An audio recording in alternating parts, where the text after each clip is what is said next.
Sí, y algo que obviamente no se nos olvida tiene relación con la pandemia y todo lo que hay en torno a esto, de acuerdo también a las últimas cifras entregadas a nivel nacional y lo que está ocurriendo y a puertas además de la temporada de invierno. Señalábamos acá ya con la llegada del otoño, nos encontramos con unos 11 grados aproximadamente acá en la capital de la región del Biobío, pero ¿qué está pasando también con el COVID-19 y esta pandemia? De acuerdo a las últimas cifras entregadas el día de ayer por el Ministerio de Salud, son 7.828 los casos activos. De acuerdo a los últimos casos registrados del día de ayer, 2.362 y 348 corresponden a la región del Biobío. Queremos hablar también respecto a los pronósticos que hay en torno a los contagios y todo lo relacionado a esta temática junto a Leandro Carreño, quien es el director alterno del Instituto Milenio de Inmunología e Inmunoterapia. Un gusto, Leandro, que nos puedas acompañar acá en el matinal Siempre Juntos. Hola Constanza y Constanza, ¿cómo están? Gusto saludarla. Gracias por la invitación. Bienvenido, es de verdad muy positivo el poder este día lunes plantear, ¿cierto?, cómo se ve la realidad hoy día con respecto a lo que es el COVID-19. Y bueno, y partir justamente con eso, según el último informe de la Seremi de Salud, entre el 2 y el 8 de marzo se registraron 1.698 contagios de COVID-19. ¿Qué significa eso y cómo entonces a través de este tipo de informes se ve el escenario hoy día en ya este fin de mes? Mira, yo creo que primero yo quisiera partir con una, digamos que quizá una especie de mensaje a la tranquilidad de la población, porque seguimos contando contagios, pero la verdad quizá es un mal indicador, porque las personas cuando ven que hay, no sé, miles de personas contagiadas, miles de personas activas, digamos, se empiezan a asustar, pero no necesariamente las personas que están contagiadas están necesariamente muy enfermas, ni siquiera muchas de ellas tienen síntomas bastante leves. Entonces, en el COVID por primera vez en el mundo empezamos esto de empezar a seguir los casos de una forma bien, digamos, masiva, y también incluso en algún momento los contactos estrechos, que eso nunca se hizo con ninguna otra enfermedad. No estoy diciendo que esté mal, está muy bien, pero en el fondo también tenemos, digamos, nos podemos enterar muy fácilmente, muy rápidamente, que la persona se va a hacer un PCR, por ejemplo. Si es positivo, ese PCR se reporta. Hay un grado, digamos, de trazabilidad bastante elevado, pero no necesariamente esas personas están enfermas. Para otras enfermedades infecciosas como la influenza, por ejemplo, no sabemos cuántas personas se enferman. Lo más probable es que sea de un orden similar en invierno, pero no lo estamos portando. Entonces, eso también yo quisiera llamar a un llamado a la calma. Ahora, por otro lado, el COVID está acá y llegó para quedarse, al igual que cualquier otra enfermedad infecciosa como la influenza, el VRS. Entonces, es normal que sobre todo cuando empiecen a bajar las temperaturas, vamos a tener un poco más de contagio. Yo lo que recomiendo, y esto aplica para todas las enfermedades infecciosas, es que no es mala idea que algunas de las costumbres que, digamos, pandémicas, que no acostumbramos, por ejemplo, usar mascarillas, puedan volver, no en el sentido de usar mascarilla todo el tiempo, pero sí las personas cuando están en el transporte público, por ejemplo, yo creo que es una buena idea, porque eso va a evitar el contagio en conglomeraciones de personas, etcétera, y no solamente de coronavirus, sino de otros, digamos, virus. Y por otro lado también tener siempre sus vacunas al día. Es súper importante eso, porque ya que hasta hemos demostrado, primero, que el virus va a ir variando, y segundo, que las vacunas son efectivas, pero algunas de ellas tienen mayor o menor duración en su inmunidad, y por lo tanto tener actualizado, digamos, en el plan de vacunación del MinSal es súper bueno, y es importante que las personas lo hagan y no se confíen porque ya se vacunaron quizás un par de años, sí, o un año y medio, por ejemplo. Es importante. Lo mismo que ocurre para la influenza, que tenemos una vacunación anual. Sí, bueno, y claro, hay un relajo de la población, y por lo mismo también queríamos abordar este tema. Sabemos que las cifras de consultas por temas respiratorios, las emergencias han bajado en comparación al año pasado, y lo que hay en torno también a este virus, que claro, el 2020 teníamos un desconocimiento en gran medida, había una mayor psicosis colectiva de desinfectar todo, y ya quedó claro además que y con los estudios lo que hemos ido aprendiendo, el tema de ventilar es fundamental. Lo que se pronostica también en este año, pensando, como tú bien lo indicas, que llegó para quedarse, eso ya está claro, como también estas conexiones por Zoom, que agradecemos también la disposición que tienes ahí para acompañarnos a través a la distancia. De acuerdo a los pronósticos también que hay en torno a este virus y a los contagios, porque como señalabas tú, muchas personas pueden tener influenza, quizás no lo cuantificamos. Me imagino que pasa en muchos casos, además que, sobre todo en esta época ya de otoño, bajan las temperaturas, hay signos de resfrío y muchas personas quizás no se testean y pueden tener el virus y no tenemos tampoco esa cifra. Lo que significa también con este proceso de vacunación y lo que se esperaba, si se ha cumplido o no en cierta medida en cuanto a la cantidad de casos, en cuanto a cómo ha ido dimensionando esto. También con las comparativas que a veces se hacen a nivel internacional, siempre se indicaba que nosotros teníamos, entre comillas, una bola de cristal para ver cómo se iba reaccionando en la zona norte, en el hemisferio norte, el virus, y así podíamos tomar medidas con más antelación nosotros.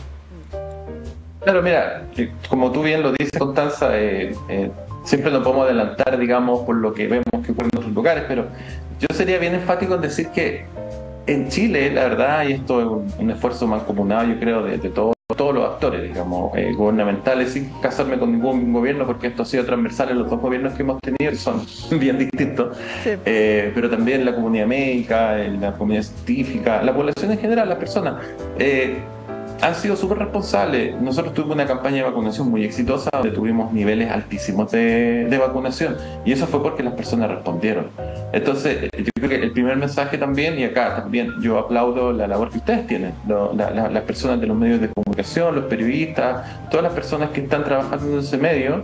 De hecho, nosotros en el Instituto Milenio hicimos un reconocimiento el año pasado justamente a la labor de los periodistas en pandemia, porque creo que fue clave para que las personas puedan sensibilizarse de una forma muy importante, y fueron en masa a vacunarse. Vimos que empezaron a disminuir mucho las muertes, las tasas de enfermedades graves, etc.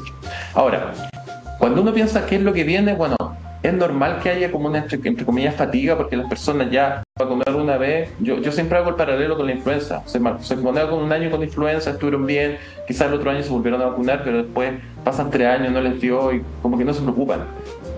Después le puede dar y se puede enfermar y se empieza a vacunar de nuevo. Por eso es importante hacer ahínco y mucho hincapié en vacunar a los grupos de riesgo, hacer comunicación de riesgo, de que la enfermedad infecciosa siga presente, etc. Ahora, una cosa muy interesante que ocurre es que, por ejemplo, acá en mi trabajo la semana pasada hubo un brote de COVID. Varias personas del equipo estuvieron con COVID. Pero cuando uno se resfría, y en mi caso particular, mi hijo estuvo con la laringite, y uno lo primero que hace es el test de COVID, ¿se fijan? Claro. Y sale negativo y como que, ya, no tengo COVID. Nos relajamos. Pero, exacto, pero no te testeas otros virus. Y uno podría decir, bueno, me voy a testear otro virus, voy a ver qué tengo. Porque puede ser parainfluenza, puede ser metaninovirus, virus respiratorio sincicial, que está muy alto en esta época y no afecta solamente a niños, también afecta a adultos y afecta mucho a personas adultas mayores. Pero no lo hacemos, digamos. Entonces quedó como eso de que digamos que la prueba de la blancura es no tener COVID, pero ojo que hay otra enfermedad infecciosa. Entonces en algún momento yo creo que lo que va a ocurrir es que las personas, cuando se resfrían normalmente, si no es una situación grave, no se van a testear. Entonces ahí la tasa de los números que vamos a ver de la tasa de contagio de COVID va a disminuir aparentemente, pero siempre va a estar alta, pero simplemente no lo testeamos. Y es que quizás no tiene tanto sentido en este momento testear a las personas que no tienen síntomas, porque no lo hacemos con otros virus, y también va a aportar a que la gente sepa que tiene que vivir con el virus, pero tiene que tomar las precauciones de estar vacunada contra el virus, que es importante. Y eso no solamente con este virus, aplica con la influenza y con otros virus y con otras, digamos, enfermedades que tenemos vacunas. Leandro, como bien sí, comentas, lo hemos dejado como en la primera prioridad lo que es el COVID hoy. Sí. Entonces, si es que nos hacemos, por ejemplo, el test y no tenemos, nos relajamos, pero hay muchas patologías más, sobre todo en esta época del año, y tenemos justamente un programa dedicado a aquellas patologías. ¿Cuál es el llamado hoy para justamente generar este equilibrio, ¿no? De, obviamente, internalizar el COVID como una patología que llega para quedarse, pero no relajar las medidas? Yo he escuchado muchísimo que dicen, ¿para qué me voy a poner la última vacuna? No es necesaria. ¿Cuáles son las medidas que hoy día deberíamos tomar para, obviamente, interiorizar, ¿verdad?, que el COVID llega para quedarse, pero obviamente para seguir un conducto en el que todo vaya bien y no olvidarnos tampoco de que ha llegado para formar parte de las patologías que hoy día van a haber en la sociedad? Yo creo que un mensaje importante es que transmitirle a las personas que están viendo esto, y que agradezco que estén viendo esto, es que hay muchas personas, tanto en el ámbito científico, universitario, como el caso mío o de otros colegas, también en el ámbito médico y también a nivel gubernamental, pero gubernamental técnicos, digamos, en el Ministerio, en el MISAL, el programa de inmunizaciones, que pasan estas decisiones en la evidencia. No es una decisión, son políticas públicas, pero no es decisión política, digamos, lo que estamos acostumbrados hoy en día a ver. Entonces esas políticas públicas están muy basadas en evidencia, y lo que tiene que saber la gente es que cuando el Ministerio de Salud, por ejemplo, impulsa un plan de vacunación, es importante ir a vacunarse, ya sea para influenza, para COVID, etc. Si nosotros nos dicen, mira, tú tuviste tu segunda dosis de refuerzo, pero ahora estamos en una campaña de la bivalente y que tiene todo un calendario, no todo el mundo lo han vacunado con la bivalente. Hay personas que dicen, pucha, ¿por qué tengo que esperar? Eso está bien, no es necesario todavía, pero en algún momento sí. Y ahora estamos llegando a eso que está ampliándose. Pero eso ha tenido baja cobertura. Pero es lo mismo que, no sé si ustedes se acuerdan, pero antes de que tuviéramos pandemia por el año 2018, 2017, me acuerdo perfecto que había casos donde la vacuna de la influenza, la campaña por la influenza, nadie se puede vacunar. Y hubo casos muy graves, y no habían vacuna. Entonces, la gente no encontraba vacuna y hubo como una desesperación. Sí. Porque las vacunas también las compran y vencen. Entonces, justo hubo un problema ahí y no habían disponibilidad de vacunas para ir a comprar en la farmacia normalmente. Y las personas, no. Cuando fue el plan de vacunación, no fueron. Ahora hemos aprendido también de eso, que tenemos que tener una mayor disponibilidad de tiempo, mejor comunicación, etcétera. Pero esas decisiones están basadas en evidencia. Entonces yo le diría a la gente, tranquila, vayan a vacunarse. Es importante tener, digamos, sus vacunas al día para poder evitar contagio. Pero por otro lado, y algo que creo que nos enseñó la pandemia es súper importante, es que es súper buena idea evitar contagios. Entonces, generalmente nosotros éramos muy estoy un poquito resfriado, no importa, voy a trabajar igual nomás, o voy al colegio, o voy a clase, a la universidad y todo. Su paracetamol y listo, ya seguir trabajando. Y todo el mundo cerca de uno se contagiaba, pero era un resfrío nomás, entonces no le teníamos miedo a los resfríos. Pero hoy en día convivimos con muchos virus distintos y que pueden causar una enfermedad. No se van a morir las personas, pero sí, si la persona tiene algún problema de base, se puede morir. Entonces, es importante evitar contagio, y evitar contagio es tan fácil porque uno puede usar mascarilla, por ejemplo. Yo siempre recomiendo ahora, si una persona está resfriada y no se puede quedar en casa por algún motivo, use mascarilla para no enfermar a los demás. Si yo voy en el metro en una temporada invernal donde hay mucho resfrío, mucho virus dando vuelta, uso mascarilla en el metro. No digo que en la calle, ni cuando llegue a su casa, ni tampoco en su trabajo necesariamente, pero sí para evitar contagio en donde sé que voy a tener contacto con personas y no sé quién. Y por otro lado, las personas que están enfermas, que usen mascarilla, y que no seamos paranoicos. Si alguien está con mascarilla, tampoco que lo veamos como un leproso. Si en el fondo está tomando una medida súper responsable para evitar contagio. Bueno, y medidas que vienen hace años, por ejemplo, en el otro lado del mundo, ahí en el oriente, uno veía y lo notaba tan extraño, algo que ya es tan habitual en este lado del mundo y particularmente acá en Chile, lo que significa también seguir con estas medidas, por ejemplo, donde es obligatorio, como en los centros de salud. Y algo que tú señalabas respecto a estos resfríos, que muchas veces las personas no le tomamos el peso. O sea, acá todos somos parte de esto, no le tomamos el peso porque, hay un tema también social y cultural respecto a eso, porque, pero si es un resfrío nomás vas a faltar al trabajo, no va a mandar los niños al colegio, ¿cómo? Pero está al otro lado que es como, tu hijo está con tos, ¿cómo lo vas a mandar al colegio? En el trabajo, oye, estás viniendo resfriado. ¿Cómo podemos ahí también, o desde la parte médica, compensar esto de no caigamos en la exageración, pero tampoco en el relajo, porque tenemos que seguir cuidándonos de todos los virus? Claramente, tú lo indicabas, lo que pasa con otras enfermedades. Obviamente una persona que tiene una enfermedad base y es un resfrío, un virus maltratado, puede llegar a una situación mucho más grave y que obviamente no queremos que llegue a perder una vida. Mira, es bien difícil acá dar una recomendación porque es un equilibrio a veces delicado. Porque por un lado, también es bueno que nos infectemos y nos enfermemos, en el sentido de que, sobre todo los niños, de que tienen que ir entrenando su sistema inmune. Entonces tampoco podemos vivir en una burbuja. Claro.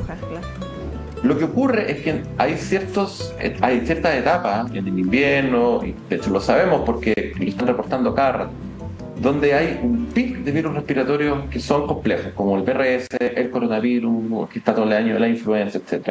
En esos momentos es importante evitar contagio lo más posible, usar mascarilla, etcétera. Y si alguien está resfriado, se siente bien, tampoco digo que no vaya, porque tampoco podemos vivir así toda la vida, pero sí que, por ejemplo, use mascarilla. Nos acostumbramos a eso, sabemos que es efectivo, que se aísle un poco, se puede trabajar, no sé, si trabaja en una oficina, está lleno de gente que quizás pueda estar un poco más aislado. Ese tipo de medidas que hemos tomado para el COVID, donde pusieron algunas barras protectoras, etcétera. Entonces, no una mala idea que esas medidas sigan estando, no para todo el mundo, pero en casos donde hay un pequeño resfrío, si no se resfría más gente, etcétera. Es muy probable que muchas de estas cosas den síntomas suaves, sino tampoco quiero alarmar a la población. Pero, ¿para qué enfermarse si se puede evitar? Sí. Leandro, agradecerte la posibilidad de esta conexión hoy día a esta hora de la mañana, siendo las 10:05. Es muy importante poder tener espacios como este para poder educar a la gente, para poder tranquilizarlas, pero también poder entregarles ciertas directrices para que sepamos cómo actuar. Por ejemplo, hablar de la inoculación, ¿cierto? De que la gente siga, ¿cierto?, con estos calendarios para no generar mayores problemas en una época donde por lo general la gente tiende a contagiarse más. Así que muchas gracias por esta conexión y que tengas una gran semana por delante. Igualmente ustedes, muchas gracias, que estén muy bien. Chao. Sí, bueno, temáticas que obviamente nos preocupan, nos ocupan, como señalábamos, COVID-19 llegó para quedarse, también las plataformas virtuales, para que nos puedan seguir también en nuestra transmisión de YouTube. Ahí recuerden que pueden buscar a través de nuestro canal de YouTube, a través de nuestro fanpage, Instagram y Twitter. Ahí nuestro equipo digital constantemente va subiendo además pequeños extractos para que enganchen además, y a través de nuestro sitio web puedan ingresar a ver las entrevistas completísimas. Nosotros nos vamos ya a la primera pausa comercial.